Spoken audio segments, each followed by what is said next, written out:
Holy crap, guys, we are halfway through our top Operation Red Dot 30 DIY projects.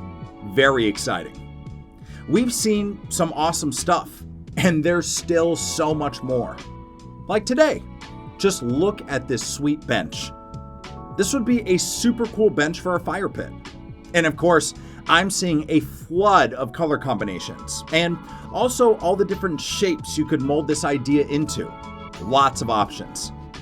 It's definitely a great way to blast some bright colors into your backyard parties. As always, click the link to scope out how it was built. And make sure to check out our next episode where we look at how to build a really cool, fancy farmhouse table. See you then.